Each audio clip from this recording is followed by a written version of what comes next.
Fala pessoal, sejam bem-vindos a mais um Enfermagens em Pauta. Hoje o nosso Enfermagens em Pauta número 46. Eu vou trazer dois julgamentos do STJ em recurso especial repetitivo. Primeiro envolvendo o direito penal e mais especificamente o crime de furto. E há pouco tempo nós falamos aqui no Enfermagens de um outro julgado, também repetitivo do STJ, envolvendo o crime de furto e envolvendo a majorante do repouso noturno, do artigo 155, parágrafo 1º. Agora é um outro repetitivo que cuidou de outros aspectos relacionados a essa majorante, se ela incide numa casa desabitada, se os moradores não estão dormindo, se ela pode incidir no estabelecimento comercial, se ela pode incidir numa via pública ou então até no automóvel. O segundo julgado é de direito administrativo, um repetitivo em que o STJ analisou os casos de conversão de licença-prêmio em pecúnia de servidores que se aposentaram. Quais requisitos devem estar preenchidos para que o servidor tenha direito à conversão em pecúnia dessa licença-prêmio que ele não usufruiu enquanto nativa? Tudo bem, professor Felipe? Tranquilo? Olá, professor Gabriel. Olá, pessoal de casa. Muito bom estar aqui novamente, tudo tranquilo. Eu trago dois julgados, professor Gabriel, ambos do STJ. O primeiro é bem interessante. Ele vai analisar se nos voos internacionais, nos voos aéreos internacionais, é possível se aplicar a indenização tarifada, que está prevista em várias convenções, mas a mais recente é a Convenção de Montreal. Toca um pouco, né, de direito constitucional, um pouco de direito internacional privado e público também, pega um pouco de consumidor, um pouco de direito civil. É um bom julgado. O segundo julgado que eu trago do STJ já é mais para a linha de tributário e processo civil. Nós vamos ver o Instituto do Seguro Garantia Judicial, o que é necessário, né, para que esse contrato de seguro venha a garantir um processo de execução fiscal, de execução em geral, e o STJ vai tratar do ponto para ver se esse contrato ele pode ou não ter prazo de validade, prazo de vencimento, ou se esse prazo deve ser indeterminado.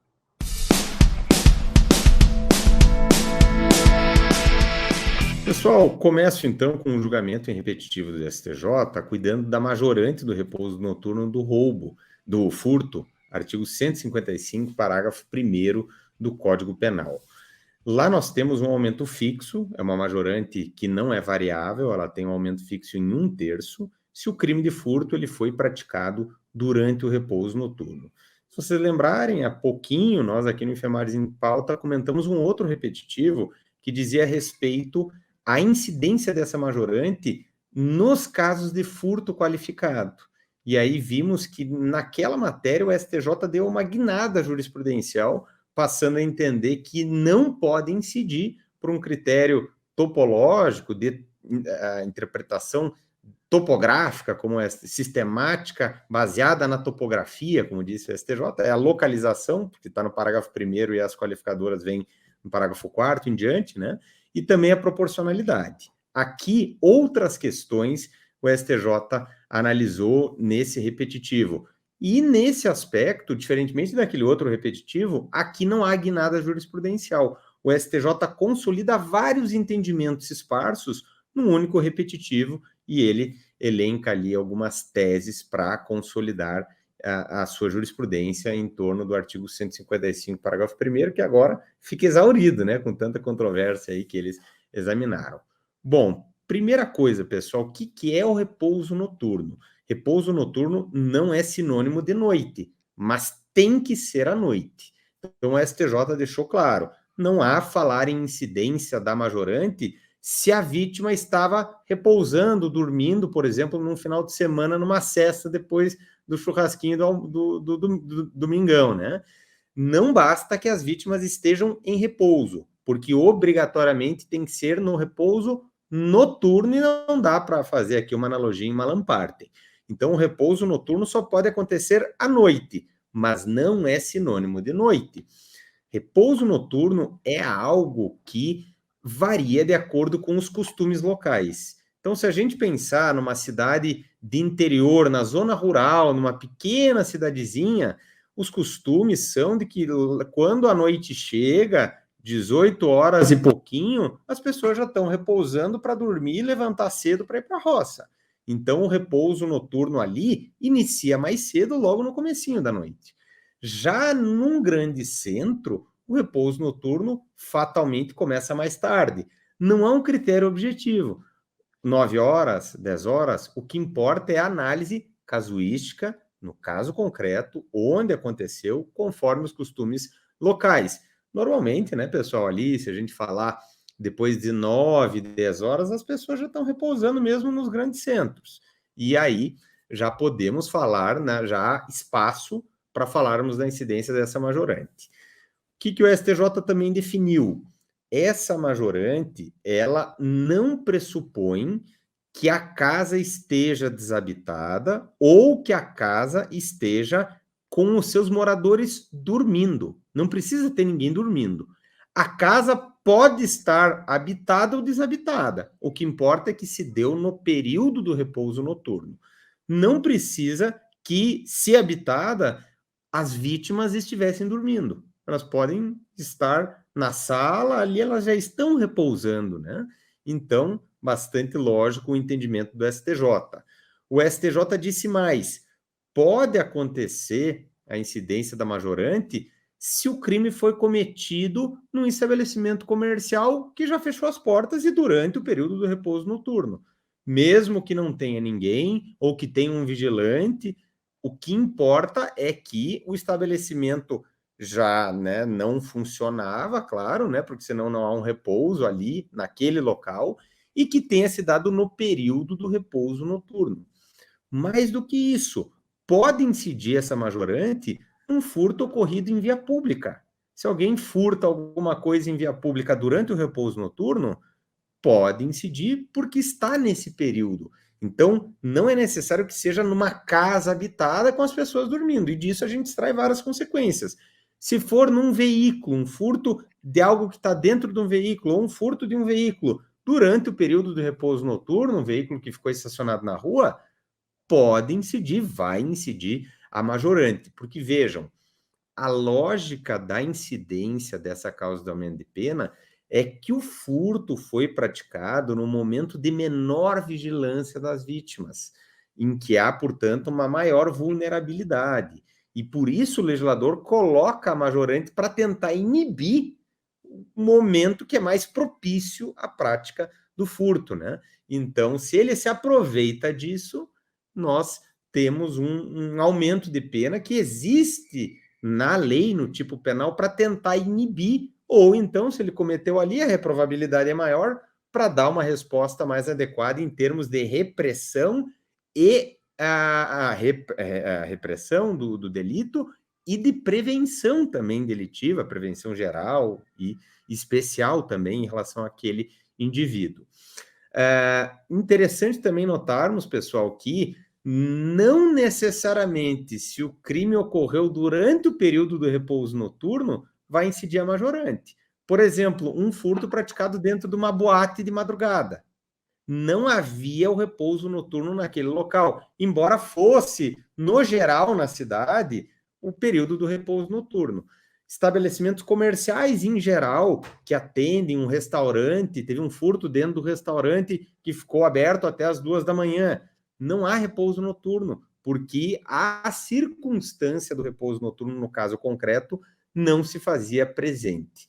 Então, é um precedente, pessoal, bem interessante do STJ, porque ele analisa uma pleiade de situações, mas é importante que a gente guarde essa lógica, porque a partir dela a gente consegue aplicar em qualquer situação. Então, em primeiro lugar, o repouso noturno obrigatoriamente tem que ser à noite, não pode ser de dia, porque haveria uma analogia em Malamparte, ainda que houvesse algum tipo de repouso. Em segundo lugar, não é sinônimo de noite. É um período que fica durante, né, entre o intervalo do crepúsculo até a aurora do outro dia, na noite, portanto, mas num período menor do que o total do período noturno, né? Então, o repouso noturno é uma parte do período noturno e que é analisado casuisticamente de acordo com os costumes locais e de acordo com o local ali onde aconteceu. A partir disso, a gente viu, portanto, que pode ser numa casa habitada ou desabitada, as pessoas podem estar dormindo ou não, é indiferente, pode ser no estabelecimento comercial, pode ser em via pública, pode ser no automóvel. Então, bem interessante o julgado que ele acaba, né? analisando inúmeras situações que ocorrem muitíssimo na prática, por ser um repetitivo, com certeza veremos muito aí a cobrança em provas. Muito, muito bom julgado, né, professor Gabriel? Você tem alguns conceitos que ainda são ligeiramente indefinidos, né? Você vai ter uma carga argumentativa da acusação da defesa, mas estabeleceu realmente bons parâmetros, né? Acho que trouxe muita segurança jurídica. E você exauriu o tema, acho que eu não tenho nada a acrescentar, não. Beleza. E quanto repetitivo, né, Felipe? Agora, então, repouso noturno tem coisa para cobrar em prova para mais de metro. E tá tudo resolvido, que é muito bom, né, para segurança jurídica aí. Felipe, temos um julgado bem interessante, né, envolvendo transporte aéreo aí, e envolvendo várias disciplinas interconectadas, né? Professor Gabriel, o tema é bem interessante, né? E teve uma repercussão geral julgada pelo Supremo, que eu acho que a gente pode até dizer que em relação à jurisprudência do STJ foi realmente uma virada jurisprudencial, porque o STJ não aplicava essas convenções internacionais, e o próprio Supremo, você tinha uma turma que aplicava e outra que não, né? E realmente a matéria foi para plenário e teve a definição, né? Para o pessoal de casa guardar, né? O nosso direito, como regra, ele não vê com bons olhos, ou ele não admite, né, cláusulas que estabeleçam dever de não indenizar, ou que permitam não indenizar, né? Ou que permitam alguma tarifação na indenização, que na prática seria mais ou menos a mesma coisa, né? O nosso ordenamento jurídico ele não é simpático a isso, né? O artigo 944 do Código Civil, ele traz exatamente o princípio da reparação integral, onde ele coloca que, como regra geral, a indenização se mede pela extensão do dano. Então, o valor da indenização vai ser de forma direta, né? Diretamente proporcional ao valor do dano. É verdade que o parágrafo único desse artigo 944 estabelece uma exceção, né? Quando você tem uma desproporção muito grande entre a culpa e o resultado, etc., o juiz poderia equitativamente reduzir a indenização. Mas isso é exceção, né? Que está no parágrafo único. A regra geral é do caput, que a indenização se mede pela extensão do dano, o princípio da reparação integral. O próprio CDC, o Código de Defesa do Consumidor, também, ele não vê com muito bons olhos, né, essas cláusulas limitativas do valor da indenização. Eu lembro ao pessoal de casa o artigo 25 e o artigo 51, inciso 1º, né? O artigo 25 diz expressamente: é vedada a estipulação contratual de cláusula que impossibilite ou exonere ou atenue a obrigação de indenizar, isso no CDC. E o artigo 51 do mesmo CDC, inciso 1º, também coloca, né? São nulas de pleno direito, entre outras, as cláusulas contratuais que, inciso 1º, impossibilitem, exonerem ou atenuem a responsabilidade do fornecedor. O inciso continua desenvolvendo, mas a lógica principal é essa, né? O que é que acontece para o pessoal de casa guardar, né? Como nós sabemos, a indústria de transporte aéreo, ela nasceu no final do século XIX, início do século XX. E era uma indústria altamente regulada, cheia de custos fixos na sua prestação, e a margem de lucro das empresas sempre foi muito baixo, até hoje ainda é muito baixo. E como tal, né, a comunidade internacional achou que era importante se reunir e estimular o nascimento estimular essa indústria nascente, né, para que ela conseguisse realmente se estabelecer em vários países, enfim, para que você tivesse voos cruzando o globo. E foi o que ocorreu. E uma das formas, né, que o legislador internacional imaginou para conseguir estimular ou proteger essa indústria nascente foi exatamente estabelecer normas que limitassem o valor da indenização com relação à bagagem. E, inicialmente, né, por mais que a notícia aí não fale, nós temos 3 convenções que regularam a matéria. Nós temos o Pacto de Varsóvia, que foi em 1929, ele foi ratificado e modificado um pouquinho pela Convenção de Haia, em 1955, e atualmente a convenção que rege, né, que também confirmou as outras duas, modificando poucas coisas, foi a de Montreal, em 1999. E ela estabelece uma indenização com relação à bagagem em relação a direitos especiais de saque, em regra pelo peso. E quem estabelece esses direitos especiais de saque é o FMI, o Fundo Monetário Internacional. Ou seja, você vê que o legislador se preocupou em fazer uma padronização, né? Para você conseguir fazer essa indenização equânime, né? Seja o destino do voo em qualquer lugar do mundo, para qualquer lugar do mundo, qualquer companhia aérea, etc. Pois bem, o que é que acontece, né? A nossa Constituição, no artigo 178, ela estabelece uma cláusula de reciprocidade em relação ao transporte aéreo internacional. E para isso, o Supremo, né, nessa repercussão geral, colocou que valeria o princípio da especialidade das regras, E como você tem a Constituição, né, que é uma norma de hierarquia máxima, né, que coloca que você vai aplicar o princípio da especialidade para observar a reciprocidade e os tratados internacionais em matéria de transporte aéreo, o Supremo entendeu que, nesse caso, se aplica sim a convenção e não se aplicaria o direito interno, seja no CDC, seja no próprio Código Civil. Coisas importantes o pessoal de casa guardar, né, que o Supremo bem colocou. Essa hipótese de tarifação, ela só se aplica para danos materiais. Para danos morais ou extrapatrimoniais, como essas convenções são omissas, não incide. Então, você não tem nenhuma tarifação em relação ao dano moral. E outro detalhe também, que não está abordado no julgado, mas é importante que o pessoal de casa saiba, é que esses tratados eles estabeleceram um prazo de prescrição especial. É um prazo bienal. Então, e o termo ACO, né, o prazo inicial, é quando o voo chega no destino. É aí que você começa a contar o prazo de 2 anos. Esse prazo, né, por ser especial, ele prevalece sobre o prazo quinquenal do CDC ou o prazo trienal que está no Código Civil, né? Um detalhe interessante, professor Gabriel, é que esse julgado do STJ, embora ele faça essa recapitulação da repercussão geral do Supremo, não versava sobre consumidor e fornecedor, mas sim entre duas empresas, né? Entre dois iguais, entre dois agentes econômicos, né? Então o CDC não se aplicaria, se aplicaria o Código Civil. E uma coisa interessante que o ministro relator faz, uma divagação que o Supremo não chegou a ver nesse grau de detalhamento, é que essa tarifação, na verdade, ela é uma regra dispositiva, uma regra supletiva, né?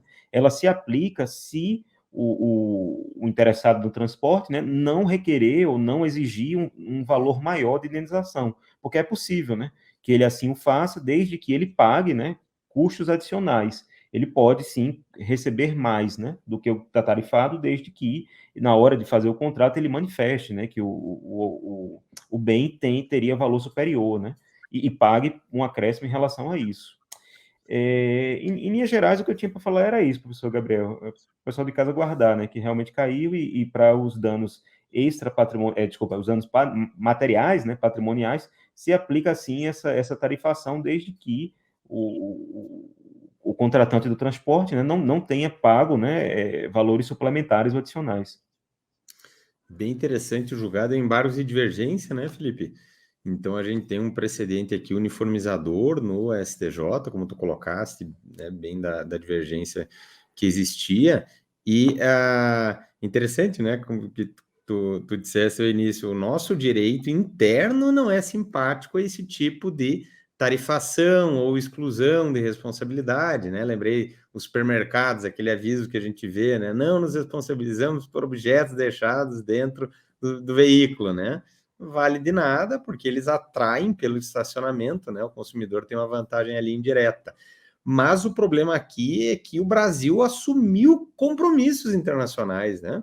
Com todos os outros estados signatários de cumprir essas regras, né? Então, o judiciário acaba agindo com responsabilidade, né?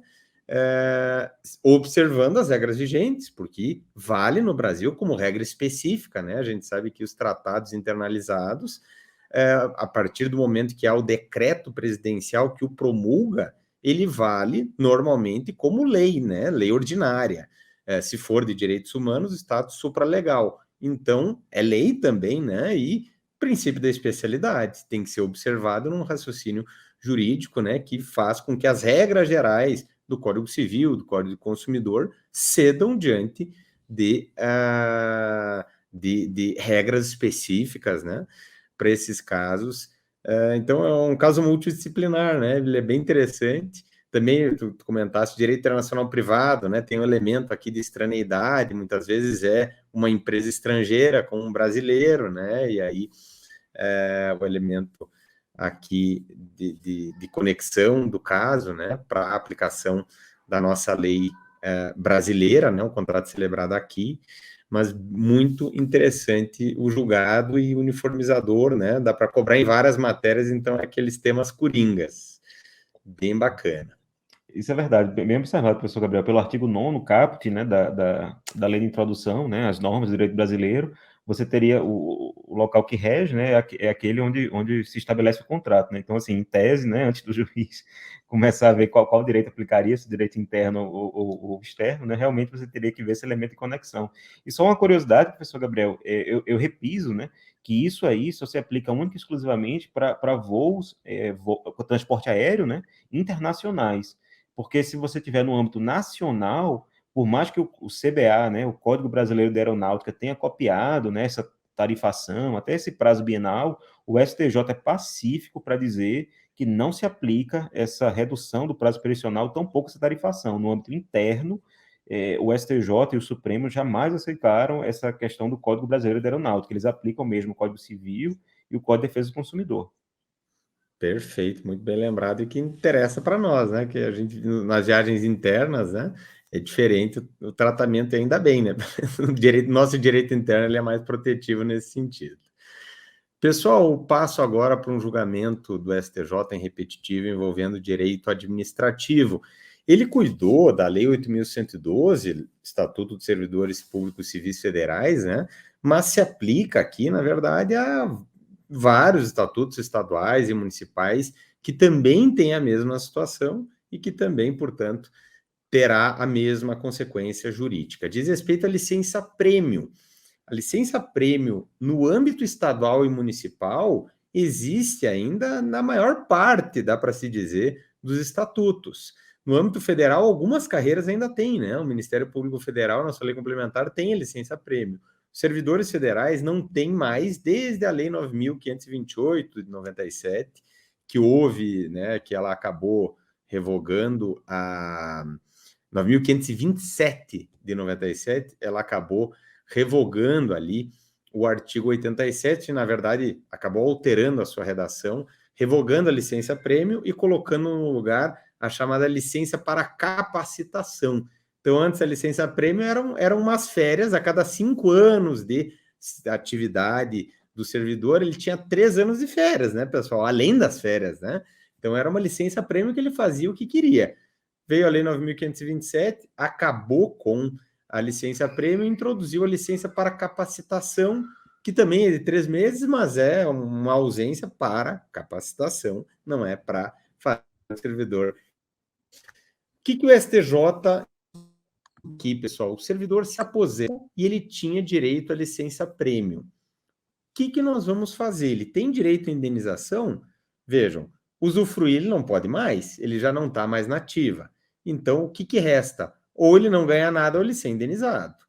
O STJ entendeu que ele tem direito a essa indenização, o algo é bastante natural, mas esmiuçou discussões acerca dos requisitos para que haja esse direito à conversão da licença-prêmio não gozada em pecúnia. E aí vejam que isso interessa muito para os servidores, né? Porque uma conversão de licença-prêmio em pecúnia traz um caráter indenizatório, então o valor é líquido. Ele vai receber ali a remuneração daquele período sem imposto de renda, sem contribuição previdenciária, então é um valor bem interessante, né, para o servidor. Vejam, pessoal, que a lei ela trazia um dispositivo, ela tinha um parágrafo lá no artigo 87 que previa que os períodos de licença-prêmio já adquiridos, se não gozados pelo servidor, poderiam ser convertidos em pecúnia em caso de falecimento do servidor. Então, só previa a conversão em pecúnia no caso de falecimento. E o STJ, de longa data, já dizia, não tem sentido que a conversão em pecúnia se dê só para o servidor falecido, para os seus herdeiros. Se ele já se aposentou e não tem mais como usufruir, não há nenhum sentido de aguardar ele morrer para pagarmos para os seus herdeiros. Então, não foge a qualquer critério aqui de razoabilidade. O STJ invocava, inclusive, a razoabilidade para dizer que o servidor tem direito. E só um detalhe que alguns julgados falam, desde que ele não tenha usufruído, claro, e desde que ele não tenha utilizado em dobro para aposentadoria, porque num determinado período era possível computar em dobro essa licença-prêmio na aposentadoria, a Constituição já não admite contagem de tempo fictício para fins de aposentadoria no regime geral e também nos regimes próprios. Então, isso é tempo fictício, né? Contagem em dobro, daí que não é mais possível. Mas em casos antigos se refere a essa questão, desde que ele não tenha computado em dobro para aposentadoria, por conta disso, que antigamente poderia acontecer. O STJ analisou outros aspectos, além dele receber em vida ainda, o STJ disse, essa era uma tese da União frequente, né? A União dizia, ele tem que ter pelo menos pedido na ativa a licença-prêmio e ela foi indeferida, porque aí ele não pôde usufruí-la, mas se ele ficou quietinho e não fez nada, aí ele não vai ter direito à conversão. Vejam que nesse caso haveria de todo modo um enriquecimento ilícito da União, porque o cara já se aposentou, não tem como usufruir, não é nada, né? Ah, mas dormiu no ponto, não pediu, não cumpriu os requisitos. Essa é a União. O STJ não há exigência do requerimento. Ele não precisa ter requerido. O STJ dá um puxãozinho de orelha também na administração para dizer, olha, a administração que tem que se organizar, ela que veja os servidores que têm a licença e que notifiquem ele na ativa para que usufruam desse direito e não fiquem carregando até a jubilação. Então, a administração tem que ter esse controle. Se ela não quer pagar depois em pecúnia na aposentadoria, né, depois que ele se aposenta, é ela que inste o servidor para que usufrua esse direito e usufrua, né, como é o normal, se ausentando do trabalho e recebendo a sua remuneração pelo período correspondente. O STJ ainda analisou um terceiro ponto. A União também sempre alega, as autarquias federais, claro, também, que seria necessária uma demonstração de que a não fruição desse prêmio se deu por necessidade de serviço e não por conveniência do servidor. O STJ disse, não há que se exigir qualquer comprovação sobre necessidade, até porque, vejam, é muito difícil comprovar, vai ter que voltar lá atrás e comprovar que tinha uma necessidade de serviço e por isso que ele não pôde. Daí o STJ vai dizer, se o servidor não usufruiu, se a administração não o instou a usufruir, é porque havia necessidade de serviço, ela é presumida.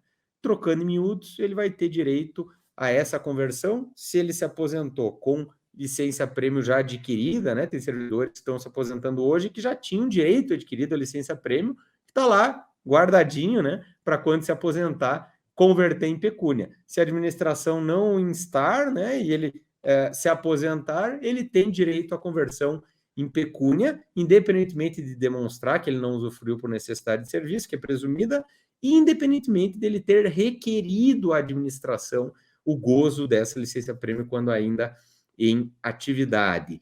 No mais, eu só lembro, isso é um outro repetitivo do STJ, o prazo prescricional para esse pedido de conversão em pecúnia é de 5 anos, contados da data da jubilação. A União sustentava nesses casos, os estados também, né, os municípios, que seria computado desde quando adquirido o direito, a licença-prêmio. O problema é que ele só pode usufruir, não usufruir, né? E ele, ao se aposentar, é só ali que ele pode pedir a conversão em pecúnia. Então, é ali, pelo princípio da acionata, que nós começamos a contar esses 5 anos. Então, mais um repetitivo interessante aí no direito administrativo, cuidando da Lei 8.112, mas com parâmetros que valem para servidores estaduais, estatais ou municipais. Bem interessante, professor Gabriel. Eu só faria duas observações, que a rigor se dá para qualquer hipótese, né, que extinga o vínculo, né, do servidor com a administração. Seja aposentadoria, que é um caso mais comum, o óbito, ou até mesmo se o servidor pede exoneração, né, ou é demitido de alguma forma, né, do serviço público, romper o vínculo, independentemente de qual seja a causa jurídica, né, seria a partir daí que começaria a contar, né, a prescrição e quando ele poderia realmente usufruir o direito. E só uma observaçãozinha, os militares têm um instituto muito parecido, que é chamado licença especial, que também foi extinto, né, mas que se aplica a mesma lógica da licença-prêmio. Muito bem lembrado, Felipe. Esse, né, o rompimento do vínculo, a lógica é a mesma, embora a aposentadoria seja o mais comum. E essa licença especial, nem lembrava do Estatuto dos Militares, mas é a mesmíssima lógica, né? Só muda o nome. Vamos então para o nosso último julgado, um julgado envolvendo aí direito processual civil, direito tributário, execução fiscal, né? Tema também sempre cobrado aí nessas disciplinas. É bem interessante, professor Gabriel, e para fazer uma breve digressão, né, sobre a razão de ser, o lege ferenda do Instituto, né, o seguro-garantia judicial, né, basicamente você é uma garantia fidejussória, né, não tem nenhum bem envolvido, você é com base na fé, né, que vem realmente alguém que vai pagar a dívida mediante uma obrigação. Esse instituto, ele não é novo no nosso direito, ele já aparecia, professor Gabriel, na lei do inquilinato, né, como sendo a modalidade de garantia das locações, e também na própria lei de licitação, né, a lei 8666, inicialmente, né, ela tinha essa previsão de garantia. Agora, como ela não estava prevista no CPC, os tribunais tinham uma certa resistência de aceitá-la, né? Houve uma reforma no CPC de 73, que remonta ao ano de 2006, que estabeleceu no próprio CPC que seria possível, né, você garantir a execução com o seguro-garantia judicial, desde que ele fosse no valor da dívida e tivesse um acréscimo de 30%. A lei da execução fiscal ela não foi modificada em 2006, então alguns tribunais aceitaram, outros não aceitaram. Em 2013, o STJ terminou uniformizando para dizer que não cabia, né, que a lei de execução fiscal era uma lei especial, e como tal, se não estava lá previsto no rol, né, de bens, né, que garantia a execução fiscal, você não poderia aplicar o CPC nessa hipótese. Então, o legislador, em 2014, colocou lá na lei de execução fiscal, a 6830, né, essa possibilidade de você garantir o juízo mediante seguro-garantia judicial. Por que as empresas gostam tanto, né, desse seguro-garantia judicial? A razão é bem simples, e a razão é até econômica mesmo. Quanto maior a empresa, mais isso faz diferença. Quando a empresa ela faz o depósito, né, em dinheiro para garantir o juízo, esse valor desse depósito em dinheiro ele fica imobilizado, digamos assim, e ele fica aparecendo no balanço patrimonial da empresa, né? É meio que um bem morto, né, que não está sendo utilizado como capital de giro ou como investimento da própria empresa, ele fica deslocado. As empresas preferem, né, pagar esse valor para uma seguradora, essa despesa ela é amortizada imediatamente, não entra no balanço patrimonial da empresa devedora, ela vai aparecer sim no balanço patrimonial da seguradora, né, que é uma instituição financeira, que é fiscalizada pelo Banco Central, pela SUSEP, né, e que tem presumivelmente, né, uma solvabilidade presumida, né? Enfim, não se discute, né? A seguradora, quando se falar, né, que é para pagar, a seguradora vai e paga. Então, as empresas preferem, né, fazer esse cálculo, pagam um valor para a seguradora e, se ocorrer o sinistro, a seguradora vai e paga por você a dívida. A lógica do seguro-garantia judicial é essa. Indo juridicamente, né? O STJ, ele entendeu, né, que o novo Código de Processo Civil, em dois artigos diferentes, quando ele fala do seguro-garantia judicial, é o artigo 835, no parágrafo 2º, e o artigo 848, no parágrafo único, onde ele equipara praticamente a dinheiro, né, tanto a fiança bancária como o seguro-garantia judicial, desde que, aí ele repetiu que já tinha no Código passado, haja um acréscimo, né, de 30%. E o STJ, né, depois que a lei de execução fiscal foi modificada, entendeu que é um direito subjetivo do contribuinte, tanto indicar, nomear, né, esse bem a penhora para garantir o juízo, como também substituir eventual bem penhorado, né, por esse seguro-garantia judicial. E que, em princípio, seria até mesmo, você tem precedentes do STJ que dizem que é até um direito subjetivo do devedor, né, que o credor, nesse caso, ele só poderia se recusar se você tivesse algum vício, algum defeito formal, né, se a garantia fosse inidônea de alguma forma ou se fosse insuficiente, né? O valor que estaria garantido fosse menor do que a da execução.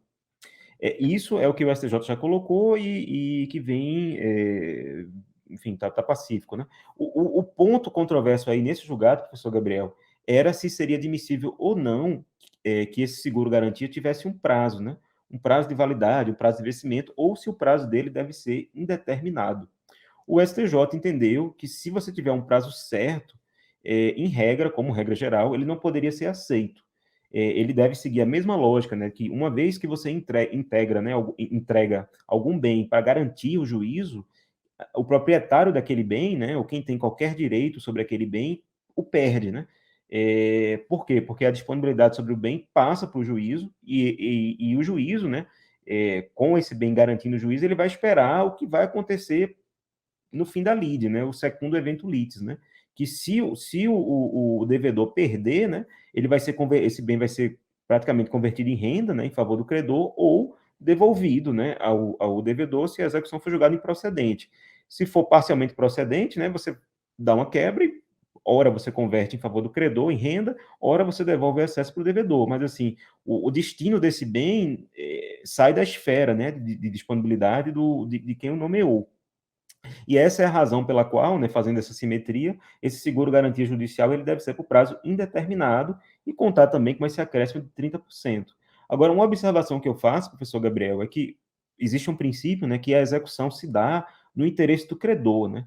E no âmbito federal, né, a PGFN, a Procuradoria-Geral da Fazenda Nacional, já aceitava, né, esse seguro-garantia antes mesmo da reforma da execução fiscal, e ele coloca, acho que a portaria 164 de 2014, se não me falha a memória, que regulamenta esse instituto e tem algumas divergênciazinhas. A Fazenda Nacional não exige esse excesso de 30% e admite até mesmo que seja feito com prazo, desde que um prazo mínimo de 2 anos. Mas, assim, a Fazenda Nacional coloca, né, que se em 60 dias antes do vencimento não houver renovação, ela presume o sinistro, né? Então ela diz que não tem nem mais discussão, a seguradora teria que pagar, né? Enfim, são detalhes específicos, né, para o âmbito federal e que, em regra, não se aplicam para as outras fazendas, salvo se elas tiverem uma normatização, né, um regramento específico. No caso julgado aí, era uma execução fiscal envolvendo o município, né? Então, assim, podemos dizer que isso que o STJ, essas balizas, né, de prazo indeterminado, que você tem que ter um acréscimo de 30%, isso são regras gerais. Aí você tem que olhar, né, se a respectiva fazenda que está executando isso tem regras mais favoráveis, né, ao devedor, etc. Mas, em linhas gerais, o pessoal tem que guardar, né? O seguro-garantia judicial foi equiparado a dinheiro. É possível, sim, você garantir uma execução fiscal com ele, desde que o contrato de seguro seja por prazo indeterminado, né, e preveja esse acréscimo, né, que está lá no CPC, do valor original da dívida acrescido de 30%. Eu acho que você está no mudo, professor Gabriel. Perdão. Bem interessante, Felipe. E ambos fomos, né, procuradores da Fazenda Nacional antes da Magistratura Federal e pegávamos esses casos, né, com a empresa querendo ali seguro-garantia, como tu comentou, muito comum na prática, né? E quando vi esse julgado também me chamou a atenção, porque o STJ foi bem rigoroso, né? Ao exigir que o prazo seja indeterminado, o que é ruim para as empresas, porque claro que as seguradoras colocarão um valor muito mais alto para o serviço, né? Então pode dificultar bastante, né, para o executado o oferecimento de seguro-garantia nesses termos. Bem interessante o precedente. Com isso, pessoal, nós encerramos o nosso Enfermares em Pauta número 46. Espero que tenham gostado. Não deixem de dar uma lida no nosso material escrito, no PDF, para fixar bem aí essas teses, esses entendimentos. E esperamos vocês na próxima edição do Enfermares em Pauta. Um grande abraço, fiquem com Deus e até lá. Grande abraço, pessoal. Força nos estudos.